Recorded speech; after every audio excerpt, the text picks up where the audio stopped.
हरे कृष्ण। तो आप सभी भक्तों का हार्दिक स्वागत है आज के गौर कथा में। तो आज हम लोग चर्चा कर रहे हैं श्री चैतन्य चरितामृत आदि लीला अध्याय 5 और इसके श्लोक संख्या 87 पे चर्चा कर रहे हैं। इस अध्याय का नाम है glories of Lord Nityananda Balram. भगवान नित्यानंद बलराम की महिमा का वर्णन है इस अध्याय में। हरे कृष्ण।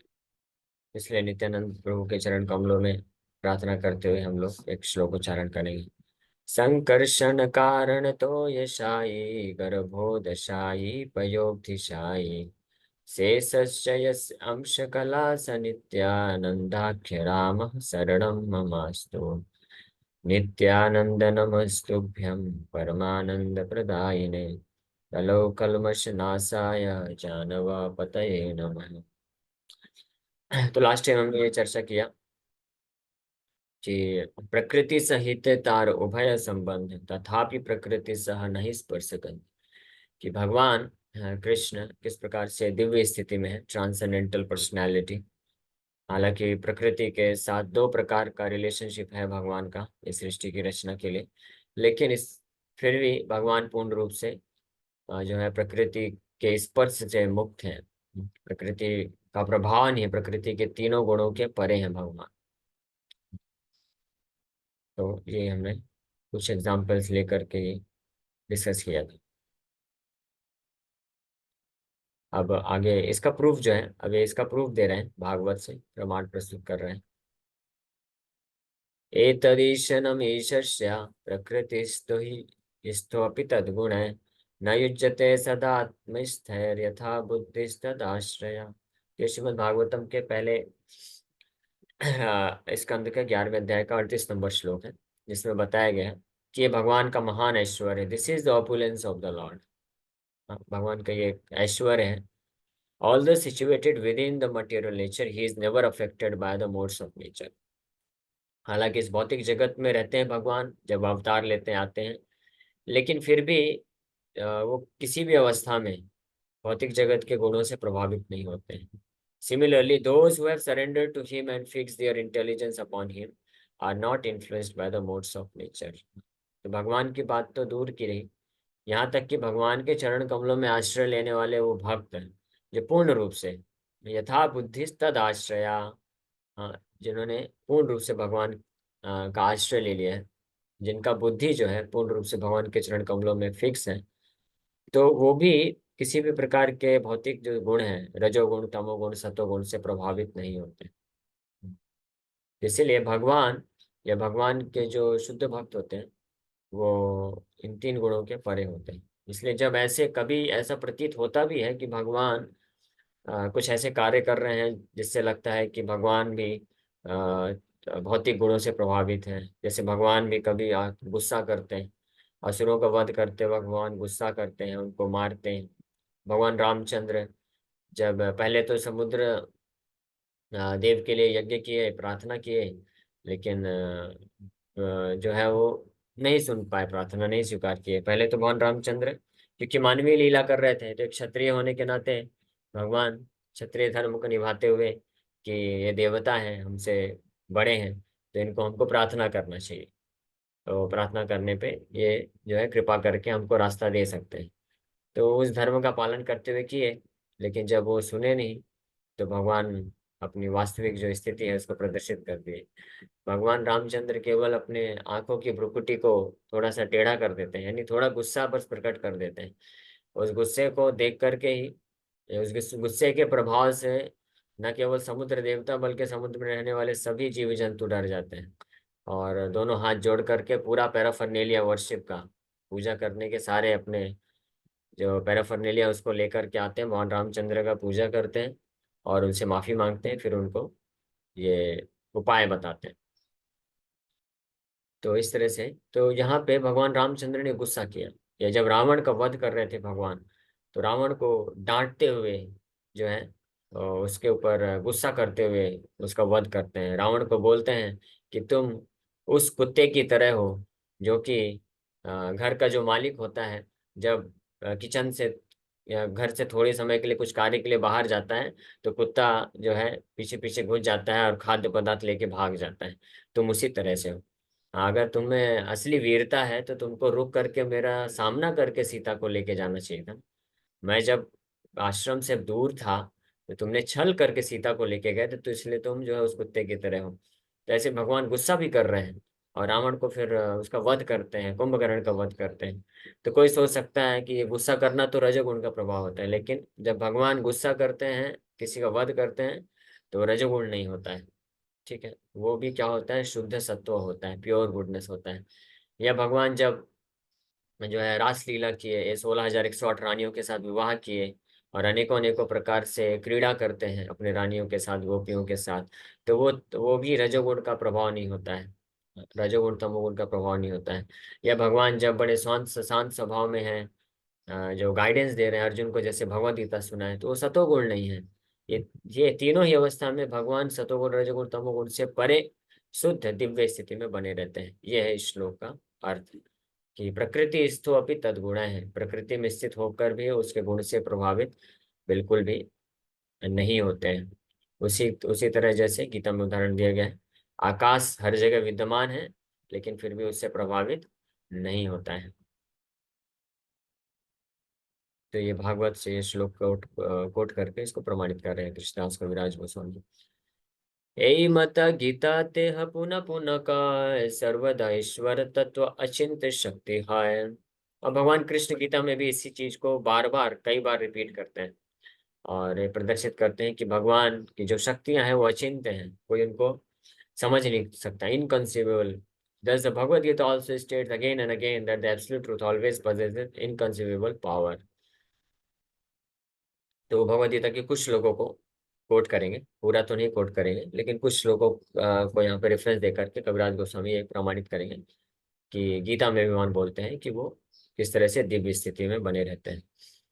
तो भगवान बोलते हैं गीता में, अमित जगते वसी जगत अमाते, ना आमी जगते वसी ना आमा जगते।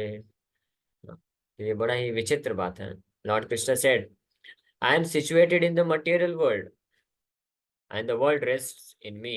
But at the same time, I am not situated in the material world, nor does it rest in me in truth. भगवान बोलते हैं कि मैं इस भौतिक जगत के मैं अंदर भी हूँ, स्थित भी हूँ, लेकिन वास्तव में मैं इस भौतिक जगत में नहीं भी हूँ। और दूसरा बोलते हैं कि पूरी दुनिया जो है मेरे पे आश्रित है, और लेकिन ये पूरी दुनिया आश्रित नहीं भी है। तो ये है अचिंत भेद अभेद तत्व, जो भगवान की इनकंसीबल पोटेंशियल है। सो तात्पर्य पढ़ के इसको समझने का प्रयास करते हैं। Nothing in existence is possible unless energized by the will of the Lord. The entire manifested creation is therefore resting on the energy of the Lord.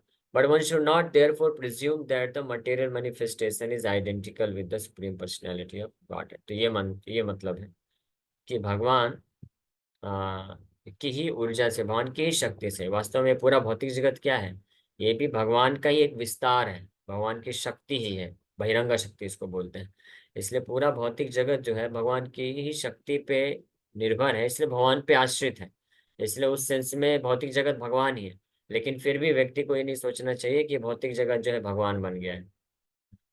जैसे उदाहरण के लिए, जो इस संसार की कोई भी वस्तु है, पत्थर है, मिट्टी है, पृथ्वी है, ग्रह है, नक्षत्र है, अग्नि है, वायु है, ये सब भगवान की शक्ति है, भगवान से आई है, इसलिए भगवान पे पूर्ण रूप से आश्रित है। लेकिन फिर भी आप किसी एक पर्टिकुलर ऑब्जेक्ट को लेकर ये नहीं बोल सकते ये कृष्ण है और उसका वर्शिप करना चालू कर दें, लेकिन वो भगवान नहीं भी है।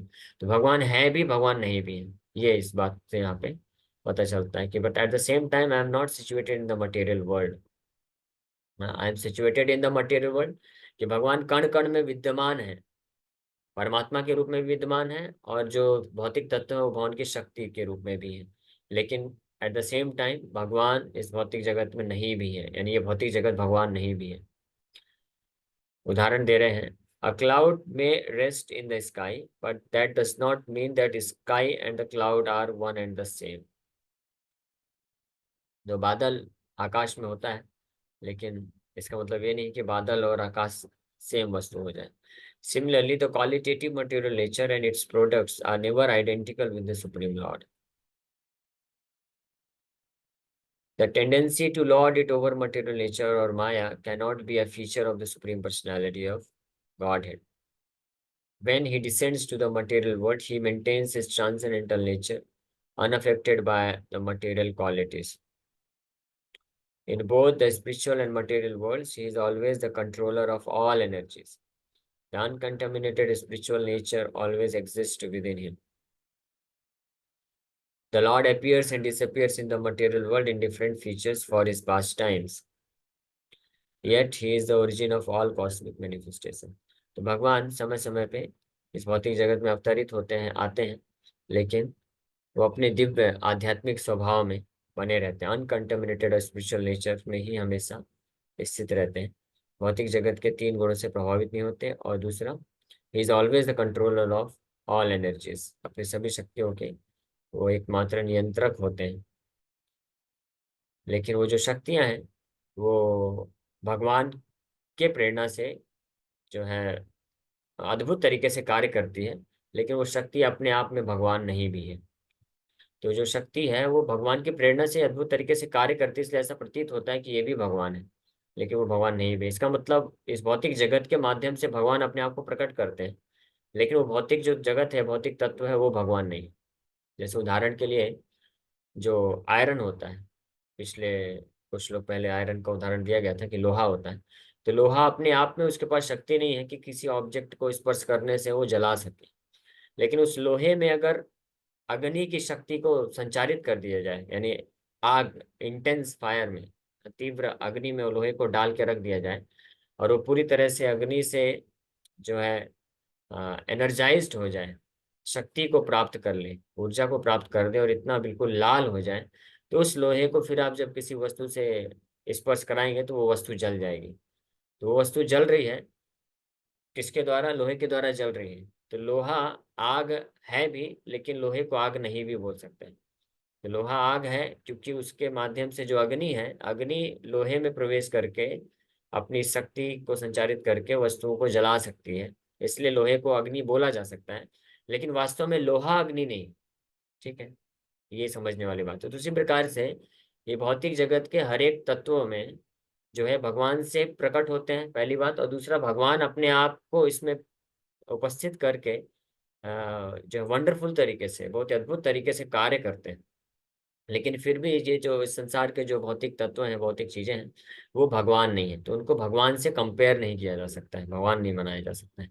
इसलिए भगवान बोले कि I am situated in the material world, मैं भौतिक जगत में हर जगह उपस्थित भी हूँ, but at the same time I am not situated in the material world.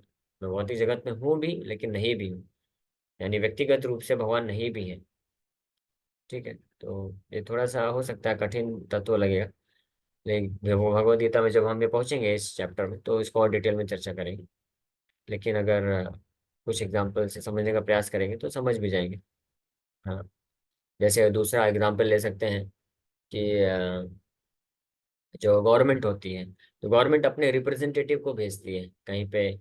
तो गवर्नमेंट के बिहाफ में वो जो रिप्रेजेंटेटिव आता है किसी क्षेत्र में और गवर्नमेंट के कार्य को करता है, तो इसलिए वो जो रिप्रेजेंटेटिव होता है, प्रतिनिधि होता है सरकार का, तो वो सरकार है, उसको सरकार ही मानना चाहिए, क्योंकि सरकार के नियम को वो दे रहा है, तो इसलिए सरकार के बराबर उसके पास शक्ति होती है। लेकिन एट द सेम टाइम वो सरकार नहीं भी है, यानी प्रधानमंत्री नहीं भी है। प्रधानमंत्री मान लीजिए अपने बिहाफ में, अपनी तरफ से किसी अपने जो है प्रतिनिधि को भेजता है किसी किसी राज्य में कुछ कार्य को करने के लिए। तो जब वो भेजा, तो उस समय वो प्रधानमंत्री की ही शक्ति को एग्जिबिट करेगा, पावर को एग्जिबिट करेगा, प्रस्तुत करेगा। लेकिन वो प्रधानमंत्री नहीं है पर्सनली। तो इसी तरह से है कुछ कि भगवान इस भौतिक सृष्टि, भौतिक शक्ति है जो बहिरंग शक्ति है, जो अपने आप में स्वतंत्र रूप में डल है, कार्य रहित है, कार्य नहीं कर सकते हैं। लेकिन भगवान जब अपनी शक्ति संचारित करते हैं, अपने आप को पर्सनली उसमें प्रकट करते हैं, तो उस वो जो भौतिक जगत है वो भी वंडरफुल तरीके से कार्य करता है। इसलिए भगवान उसमें है भी, लेकिन वास्तव में वो भौतिक तत्व भगवान नहीं भी है। तो ये बहुत इम्पोर्टेंट है, क्योंकि मायावादी लोग इसमें फंस जाते हैं और इसलिए वो हर चीज को जो है ब्रह्म बोल करके भ्रम में पड़ जाते हैं। The material manifestation cannot exist separate from the Supreme Lord, yet Lord Vishnu, the Supreme Personality of Godhead, in spite of his connection with the material nature, cannot be subordinate to nature's influence. ये हमने already चर्चा की है कि भौतिक जगत जो है भगवान के बिना स्वतंत्र रूप में अस्तित्व में नहीं रह सकता है, लेकिन फिर भी भगवान का इस प्रकार से भौतिक जगत में कनेक्शन होने पर भी भगवान भौतिक गुणों के प्रभाव में नहीं होते हैं, सबॉर्डिनेट नहीं होते, हमेशा वो मास्टर बने रहते हैं। His original form of eternal bliss and knowledge is never subordinate to the three qualities of material nature. This is a specific feature of the Supreme Lord's inconceivable potential. तो ये भगवान की अचिंत्य शक्ति का ये एक विशेष स्वभाव है कि भगवान किसी भी अवस्था में अपने दिव्य स्थिति में बने रहते हैं। अचिंत्य ऐश्वर्य ये जानिह अमार, एत गीतार अर्थ कैल परचार। भगवान बोलते हैं, oh Arjuna, you should know this as my inconceivable opulence. This is the meaning propagated by lord Krishna in the Bhagavad Gita, जहाँ स्पेशली 10वें अध्याय में भगवान अपने ऐश्वर्य का वर्णन करते हैं। वहां पे बहुत सारी चीजें बताते हैं कि पांडवों में मैं अर्जुन हूँ, है ना, हाथी में मैं ऐरावत हूँ, देवताओं में मैं इंद्र हूँ, और असुरों में मैं प्रहलाद हूँ। और इस तरह से बहुत सारे ऐसे उदाहरण दे करके बताते हैं। पर्वतों में मैं, पर्वत में क्या बोलते हैं, माउंट एवरेस्ट, माउंट एवरेस्ट नहीं बोलते, माउंट एवरेस्ट तो वो छोटा है, हाँ, हिमालय बोलते हैं। माउंट एवरेस्ट कितने, 8 किलोमीटर लगभग बोलते हैं, लेकिन ऐसे ऐसे पर्वत हैं जो कई लाखों किलोमीटर बड़े बड़े, तो माउंट एवरेस्ट उनके सामने कुछ भी नहीं।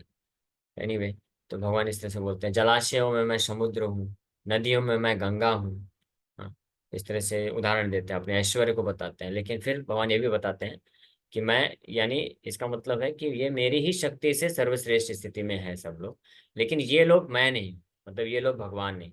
ये भी क्लियर होना चाहिए। तो इसलिए अर्जुन को बोलते हैं कि you should know this as my inconceivable opulence, अचिंत शक्ति है मेरा, अचिंत ऐश्वर्य है।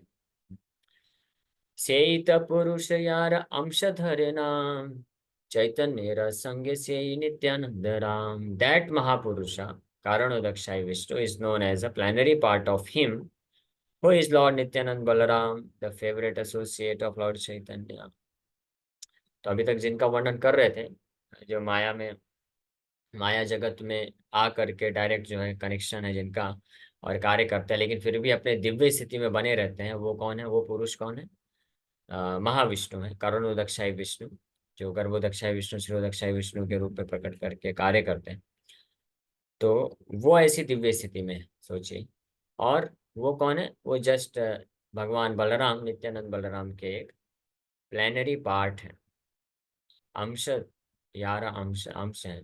और वो नित्यानंद प्रभु चैतन्य रस संग से ही नित्यानंद राम, भगवान श्री चैतन्य महाप्रभु के एक फेवरेट एसोसिएट बन के प्रकट होते हैं। एतन्नवम श्लोकेरर्थ विवरण, दसम श्लोकेरर्थ सुनदीयमान। तो इस प्रकार से कविराज गोस्वामी 9वें श्लोक का अर्थ समझा दिए। 7वां, 8वां, 9वां 3 श्लोक के अर्थ समझाए जा चुके हैं अभी तक, जो कि नित्यानंद प्रभु की महिमा का वर्णन करते हैं। अभी 10वां और 11वां श्लोक का और अर्थ अब आगे समझाने वाले हैं। सो 9th वर्ष का अर्थ समझा दिए। अब बोल रहे हैं, please listen with rapt attention, now I shall explain the 10th। 10वां श्लोक के अर्थ सुना दिया मन। तो पहले 10वां श्लोक याद दिला रहे हैं वापस से, क्योंकि हम तो भूल जाते हैं।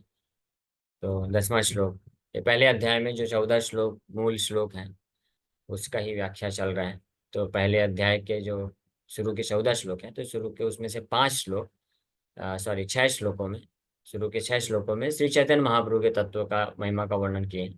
फिर जो है 5 श्लोक में नित्यानंद प्रभु के तत्व का वर्णन किए हैं। तो 1 से 6 तक चैतन्य महाप्रभु, और 7 से 11 तक नित्यानंद प्रभु। तो उसमें से 7, 8, 9 3 श्लोक को ऑलरेडी एक्सप्लेन कर दिए।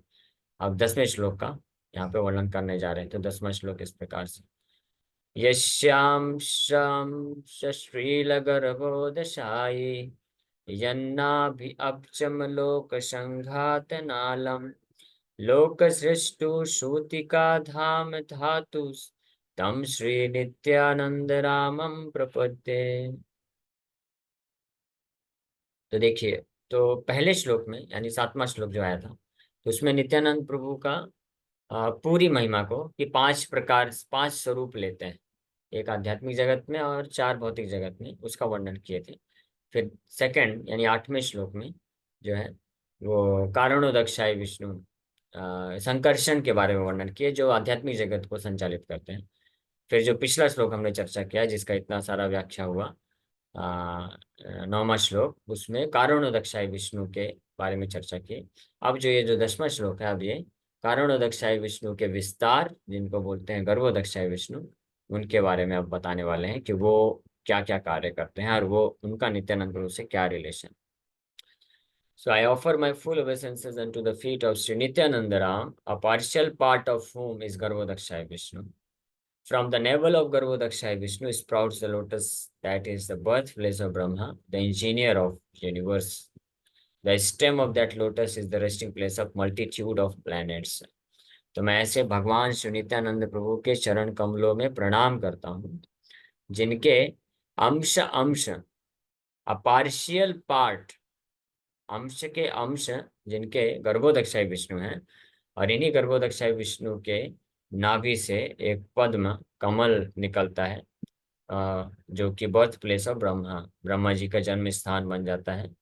द चीफ इंजीनियर, ब्रह्मांड के इंजीनियर, पूरे ब्रह्मांड के इंजीनियर होते हैं। और वो जो नाभि से कमल कमल निकलता है, तो उस कमल का जो स्टेम है, स्टेम मतलब वो जो डंडी होती है, हाँ, तो उसी के अंदर ही ये सारे जितने भी ब्रह्मांड में ग्रह हैं, 14 प्लैनेटरी सिस्टम में असंख्य प्लैनेट्स हैं, वो विद्यमान रहते हैं। ठीक है, तो ये है गर्भोदक्षाय विष्णु की महिमा। और वो गर्भोदक्षाय विष्णु कौन है? यस्य अंश अंश श्रील गर्भोदशाई, यस्य मतलब जिनके अंश के अंश हैं, कौन?